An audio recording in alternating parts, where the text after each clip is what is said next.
The silence in Deep Reach Station was vast. It pressed in on Ilara from all sides. It hummed in the recycled air.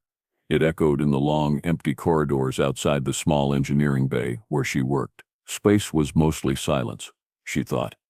A deep, cold silence that swallowed light years whole. Here, at the very edge of explored space, the silence felt heavier, older. Deep Reach Station was humanity's farthest ear, listening to the whispers of the cosmos.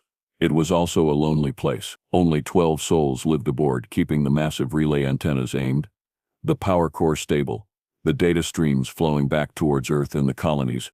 Ilara traced a line on the diagnostic screen, a flicker in the power conduit to antenna array 7. Minor, easily fixed. She liked fixing things, bringing order to complex systems. It was predictable, comforting. Unlike the situation back home, back in the core worlds. Ever since the message, things hadn't felt predictable at all. Earth's final message to the galaxy, broadcast on all frequencies, translated into every known alien language and a dozen more guessed at. The words were simple, stark, chilling. One more attack means total annihilation. It had come after the Kratos incident. A small colony on a border world, wiped out by a Xylos patrol fleet. The Xylos claimed it was a mistake, a misidentification of a military outpost. Humanity didn't believe them. Not after decades of skirmishes, border disputes, and cold, calculating aggression from the Xylos hegemony. The Xylos saw humanity's rapid expansion, our messy emotions, our sheer unpredictability, as a disease, a chaos that needed containing. They probed, they tested, they pushed. Kratos was the last push. So Earth had drawn the line. Not with warships massing on the border, but with a message, a promise, a threat of unimaginable scale. Total annihilation. Did Earth even have such power? Nobody knew for sure. There were rumors, whispers of terrifying weapons developed in secret labs, but most hoped it was a bluff. A desperate gamble born of grief and fury. A way to make the galaxy, especially the Xylos, finally leave humanity alone. For 6 months, an uneasy quiet had settled over the contested zones. Ships stayed in their own territory. Patrols avoided contact. The Xylos hadn't responded to the message directly. They simply watched, and the galaxy held its breath. Here on Deep Reach Station, the silence felt like that held breath. Waiting, listening. Anything interesting out there, Ilara? Ben's voice crackled over the internal comm. Ben Carter, lead engineer. Old enough to be her father, patient enough to be her teacher. He was usually in the main control center, overseeing the big picture. Ilara tapped her comm link. Just the usual stellar size, Ben. Array 7 had a little power hiccup. Routing diagnostics now. Good. Keep those ears sharp. Command wants everything at peak performance. They're jumpy? Aren't we all? Ilara murmured, more to herself than to Ben. Comes with the territory, Ben replied, his voice warm despite the static. Just focus on the fix. One problem at a time. That's how we stay sane out here. One problem at a time.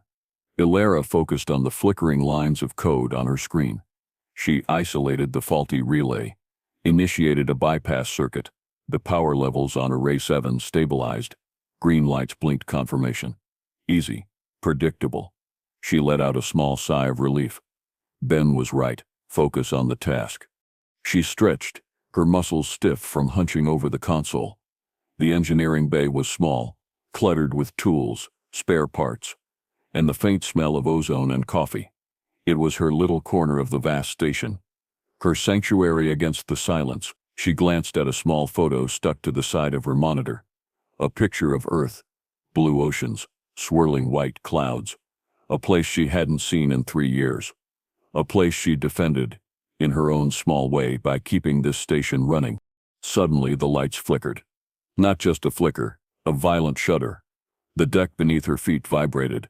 Red alert klaxons blared, cutting through the silence with shocking brutality. Their harsh, repetitive cry echoed the sudden pounding of her heart. Ben? What's happening? Ilara yelled into the comm, scrambling out of her chair. Static answered her. Pure, harsh static. Ben to control. Report.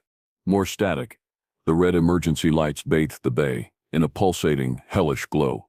Screens around her flickered wildly, displaying damage reports faster than she could read them. Hull breaches, power fluctuations, weapons fire detected. Weapons fire. Oh no. This was it. The floor lurched again, harder this time.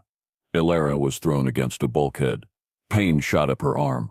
She ignored it, pulling herself up, eyes wide with dawning horror. The Xylus. It had to be the Xylus. They had attacked. They had crossed the line. The message. One more attack. Her mind raced. They wouldn't. They couldn't be so foolish. Attacking a vital communications relay? It was a clear act of aggression. A direct challenge. Did they think Earth was bluffing? Or did they simply not care? Another impact rocked the station. This one felt closer. Deeper. A groaning, tearing sound echoed through the metal structure. Sparks showered from a ceiling conduit. The main lights went out, plunging the bay into near darkness, lit only by the emergency reds and the frantic flashing of damaged consoles. Panic clawed at her throat. She had to get out of engineering, get to an escape pod, find other survivors. Where was Ben? Where was Captain Eva? Any of the crew? She stumbled towards the door, coughing as smoke began to fill the air. The door hissed open, revealing a corridor flickering with emergency lights and sporadic electrical fires. Damage was everywhere. Twisted metal, shattered panels.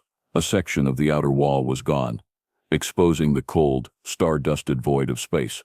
An emergency force field shimmered weakly, holding back the vacuum, but debris drifted past it. Deep Reach Station was dying.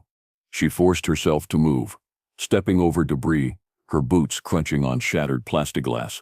Every shadow seemed to hold a threat. Every creak of the tortured metal sounded like an enemy footstep, but there was only destruction. Silence, punctuated by the station's death throes and the screaming klaxons. She reached the junction, leading towards the main control center, and the escape pod bays, or what was left of it. The corridor ahead was collapsed. A tangled mass of girders, wires, and darkness blocked the way completely. No path forward. Trapped. Tears pricked her eyes, hot and sudden. Grief and fear washed over her in a dizzying wave. Ben, the others, were they gone? Was she the only one left, stranded on this dying outpost, light years from anywhere? And Earth would detect this. This attack. They would see Deep Reach Station go silent. They would know the Xylus had crossed the line. The message would be invoked. Total annihilation. Was this how it ended? Not just for her, but for everyone. Billions on Earth and the colonies, obliterated because the Xylus couldn't stop pushing? Because Earth had made a promise it might actually keep. No! A different feeling pushed through the fear. Anger. Cold, hard anger. And something else. Stubbornness. A refusal to just lie down and die. A refusal to let this be the end. Ben's voice echoed in her mind. One problem at a time. The problem wasn't just survival now. The problem was the message. The annihilation. Could she stop it? Could she do anything from this wreck? Her calm was dead. The control center unreachable. The escape pods likely destroyed or inaccessible. What did she have? Her eyes scanned the ruined corridor, then back towards the engineering bay. Her systems. Damaged. Yes. But maybe not completely destroyed. She was an engineer. She fixed things. Maybe she could fix this. Or at least, change it. She turned back, heading into the smoke-filled engineering bay. The emergency lights cast long, dancing shadows.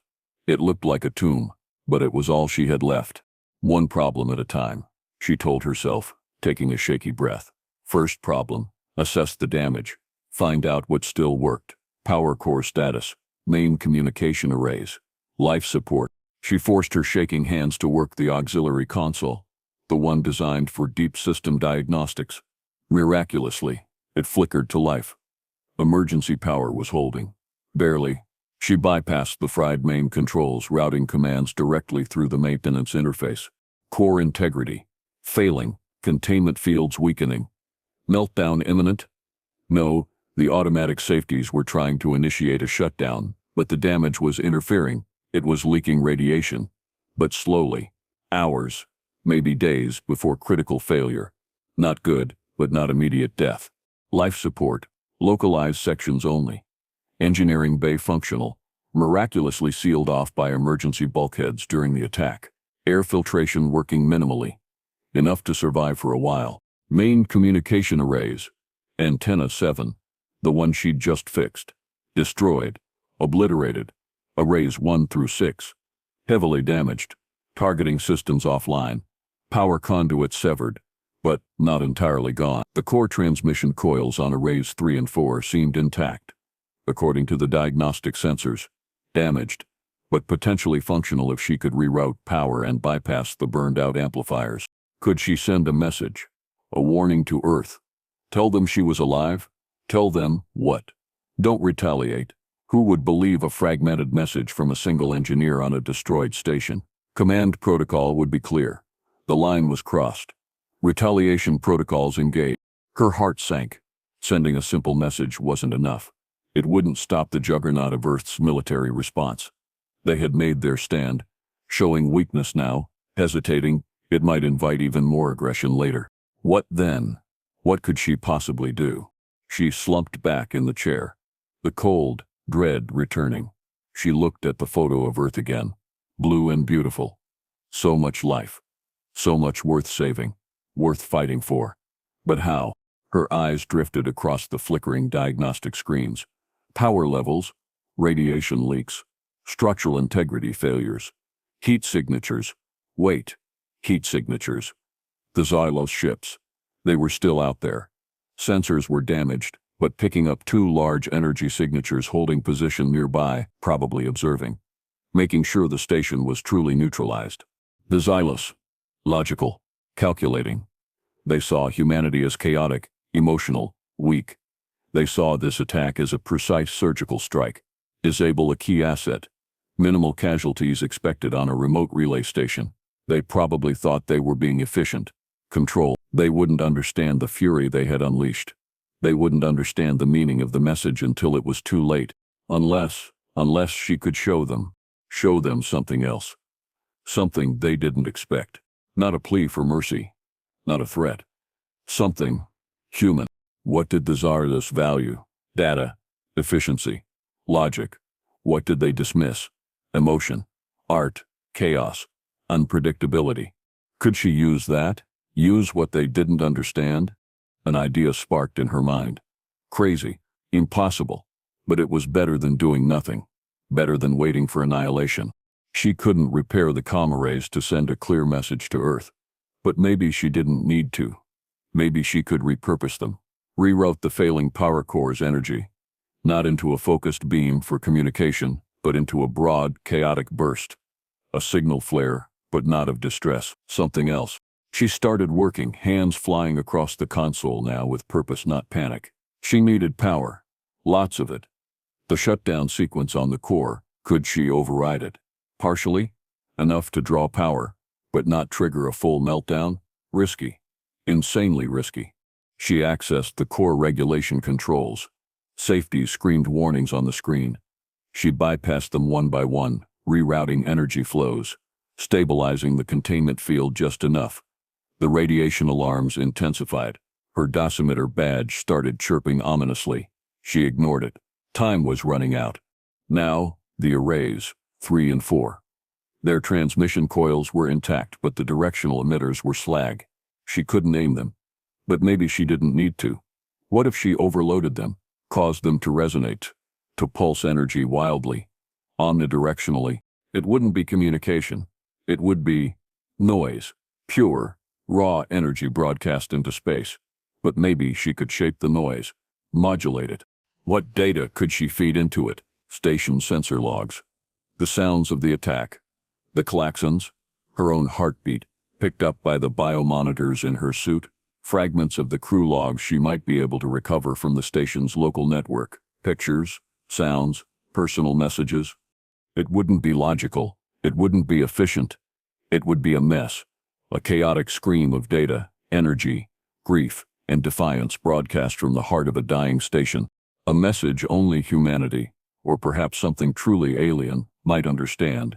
A message the Xylos, with their rigid logic, would struggle to interpret. Would it confuse them? Make them hesitate? Make them see something other than a simple military target? It was a gamble, a wild, desperate gamble. But it felt right. It felt human. She found fragments in the local network buffer. Ben's voice, laughing during a shift change recording. Captain Eva, reading a story to her child back on Earth. A clip of the crew celebrating someone's birthday, singing off-key. Snippets of life. She downloaded them, patching them into the signal feed she was jury-rigging. She layered in the station's final moments. The weapon impacts from the sensor logs, the rising radiation levels from the failing core, the shriek of tearing metal, the silence where heartbeats used to be. And then, her own contribution. She opened a channel from her suit microphone, took a deep breath, and spoke.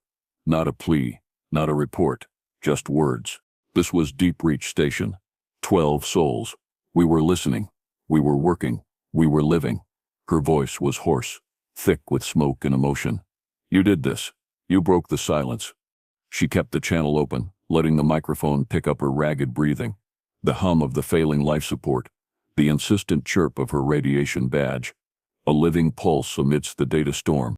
Now for the final step, rerouting the core energy. She typed the commands, fingers steady despite the trembling in her arms. The station shuddered again as power surged through makeshift conduits. Lights flickered violently. The radiation alarm screamed. On the diagnostic screen, arrays 3 and 4 glowed red. Overload imminent. Perfect. She hit execute. A low hum built within the station's wreckage, a vibration that resonated deep in her bones. Outside, the mangled antenna arrays began to glow with an unnatural pulsing energy, not the clean, focused beam of communication, but a wild, chaotic corona of light and radiation spilling outwards in all directions. The broadcast began. A storm of conflicting data, images of smiling faces juxtaposed with sensor logs of hull breaches, laughter mixed with the shriek of alarms. Ben's voice explaining a complex star chart, cut short by the sound of an explosion. Alara's quiet words, her breathing, a fragile human heartbeat woven through the electronic chaos, a testament to life and sudden, violent death, a monument made of noise and light and grief. It washed over the 2 Zalos ships lurking nearby. On the bridge of the Zalos warship Vigilant Spike, Commander Vorlag observed the readings with growing confusion.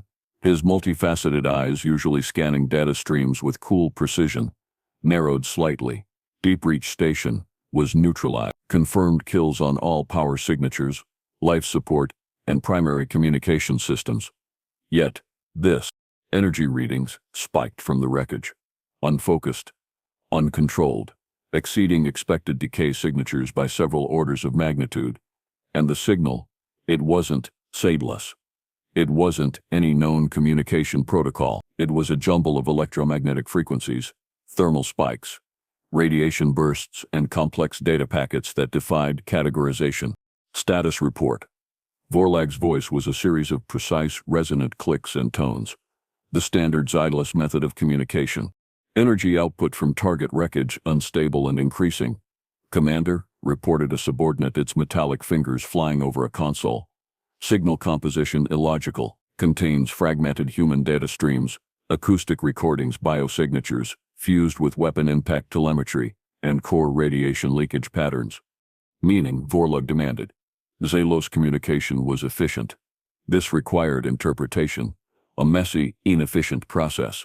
Meaning, unclear, Commander. It appears to be deliberate chaos, a broadcast of damage, death, and residual life signs woven together. Highly inefficient use of energy, no discernible strategic purpose. Vorlag accessed the raw data feed himself. He saw the contradictory information. A human voice speaking of living alongside data showing catastrophic life support failure. Images of human social rituals, bizarre, inefficient gatherings, overlaid with the precise energy signatures of Xylos disruptor cannons, impacting the station hull. A rhythmic pulse, matching human cardiovascular activity, embedded within the rising background radiation. It was disturbing. Zela's doctrine was clear. Eliminate threats efficiently. Minimize unpredictable variables. Humanity was the ultimate unpredictable variable.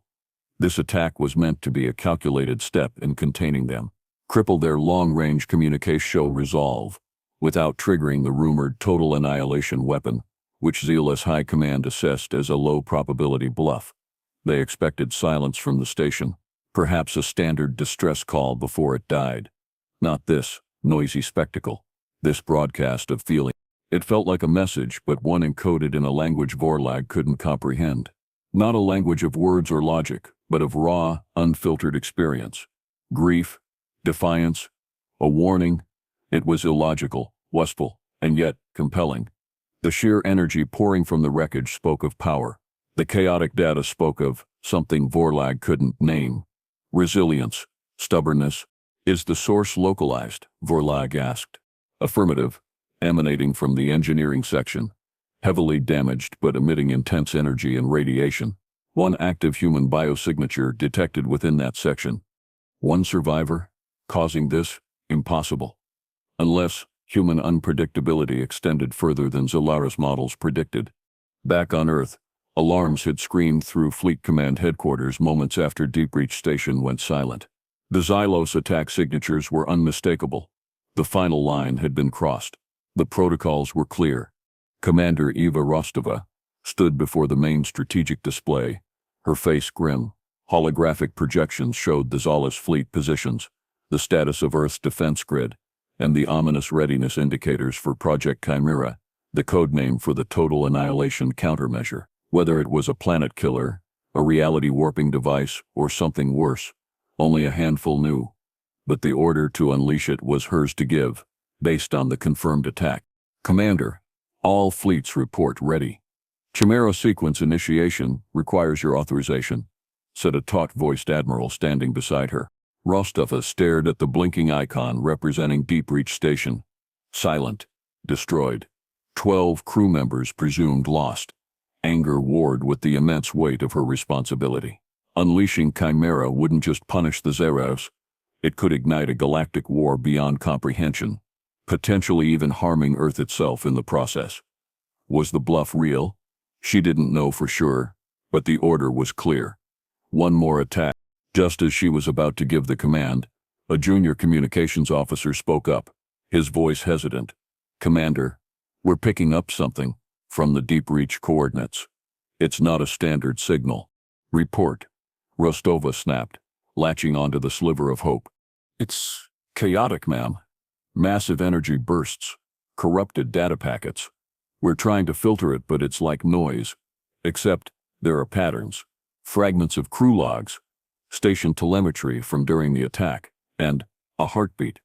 A human heartbeat, loud and clear, embedded in the signal, and a voice. We've isolated fragments. You played a recording. Alara's voice, strained but clear. This was Deep Reach Station. 12 souls. You broke the silence, followed by the raw sound of her breathing, the radiation alarm chirping like a frantic insect. Rostova listened, her stony expression unreadable. The bridge crew exchanged uneasy glances. What was this? A ghost in the machine? A survivor's desperate, meaningless cry? Source? Rostova asked quietly. Localized to the station wreckage, ma'am. Engineering section. We're detecting one faint life sign. Matches engineer Alara Vanya. One engineer, alive, broadcasting this. Not a distress call, not tactical information.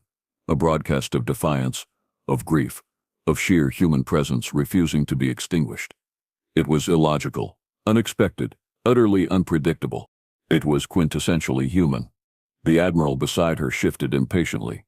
Commander, this changes nothing. The attack occurred. The protocol is absolute. We must authorize Chimera. Rostova looked from the admiral's stern face to the tactical display, where the strange, chaotic signal pulsed from the ruins of Deep Reach. It was messy, emotional, irrational. It was everything the Xalos claimed to despise about humanity, and maybe, just maybe, it was the only thing that could make them understand the true cost, understand the spirit they were trying to crush, understand why Earth had issued its terrible warning, not just out of anger, but out of a fierce love for the messy, chaotic, precious thing called life. Making a decision based on protocol was easy. Making a decision based on this raw, unexpected signal was a leap of faith. Faith in the unpredictable spirit of one engineer light years away. Hold the camera sequence, Rostova ordered, her voice ringing with sudden authority. The admiral stared. Commander Rostova, this is a direct contravention. I am citing ambiguous signals from the target zone requiring verification. Rostova cut him off, her gaze locked on the pulsing light from deep reach. The Zylais attacked, yes, but something else is happening out there. Something not covered by protocol. We will monitor the situation. We will wait. She turned to the communications officer. Boost amplification on that signal. Record everything. And try to send Engineer Vanya a message. Let her know someone is listening. Aboard the Vigilant Spike, Vorlag continued to observe the chaotic broadcast. It hadn't stopped. If anything, the energy output was increasing, pushing the boundaries of what the station's ruined systems should handle. The embedded heartbeat remained steady, a defiant rhythm against the backdrop of destruction. The human voice was gone, replaced by the sound of strained breathing and the piercing scream of the radiation alarms. This single human, trapped in a dying metal shell, leaking lethal radiation, was not surrendering, was not pleading, was not even trying to communicate in any logical fashion. They were broadcasting their existence, their suffering, their refusal to simply cease. It was inefficient, pointless, illogical, and it made Vorlag hesitate. Azolo's strategy relied on predictable responses: fear, surrender, counterattack. This was none of those. This was something outside their calculations. If one human could react like this, what were the billions more capable of? What reserves of illogical, unpredictable strength did they possess? Was the total annihilation threat not a calculated bluff based on superior firepower, but a statement of collective, emotional conviction? A promise that if pushed too far, humanity would unleash not just weapons, but a form of chaotic, self-destructive defiance on a galactic scale. The concept was alien to the Zolatus mindset.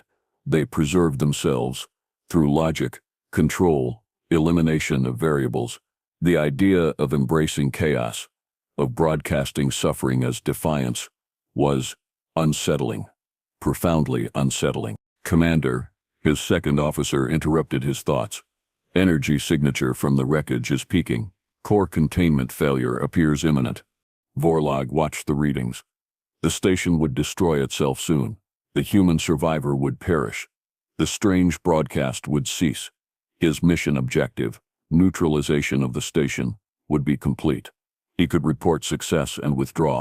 But something held him back. This single illogical human had shown him a facet of humanity the Xylos hegemony had dangerously underestimated. Their threat assessment was incomplete. Their models were flawed. To continue aggression based on flawed models was illogical. Prepare a coded message for High Command, Vorlag instructed.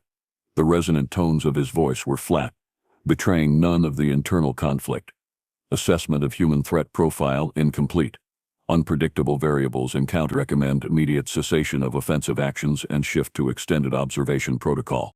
His second officer tilted its head, the Xylos equivalent of surprise. Commander, protocol dictates we confirm target destruction and withdraw. Protocol is based on available data, Vorlag replied. Our data is now demonstrably insufficient. Send the message. As the coded message beamed towards the Xylos core worlds, Vorlag gave another order. Take us out of weapons range. Maintain passive sensors on the wreckage. Observe. The Vigilant Spike and its companion ship slowly pulled back, engines humming quietly. They watched as the chaotic energy pouring from Deep Reach Station reached a crescendo. The embedded heartbeat faltered, grew ragged, then stopped. A moment later, the station bloomed with a final silent burst of light, as the core containment failed completely, consuming the wreckage in a rapidly expanding cloud of plasma and radiation. The strange broadcast ended. Silence returned. But it was a different kind of silence now. Not the silence of waiting, but the silence of realization.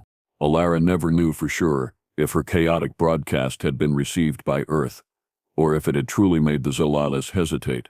When the rescue shuttle finally arrived days later, pulling her radiation-sick body from the emergency shelter she'd crawled into just moments before the station's final destruction, she was too weak to ask. She recovered slowly, the physical scars fading faster than the memory of the red lights, the static, the crushing silence, and the desperate gamble she had taken. She learned later that Commander Rostova had held back the Annihilation order, citing her strange signal. She learned that the Xylas fleet had withdrawn without further incident, sending only a cryptic message back to their superiors.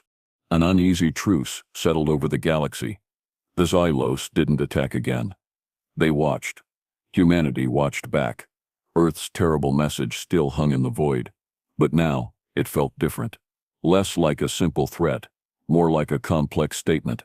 Ilara's chaotic broadcast from the edge of nowhere had added a new layer to its meaning. It showed the galaxy that humanity's strength wasn't just in potential destruction. It was in the stubborn refusal to be extinguished.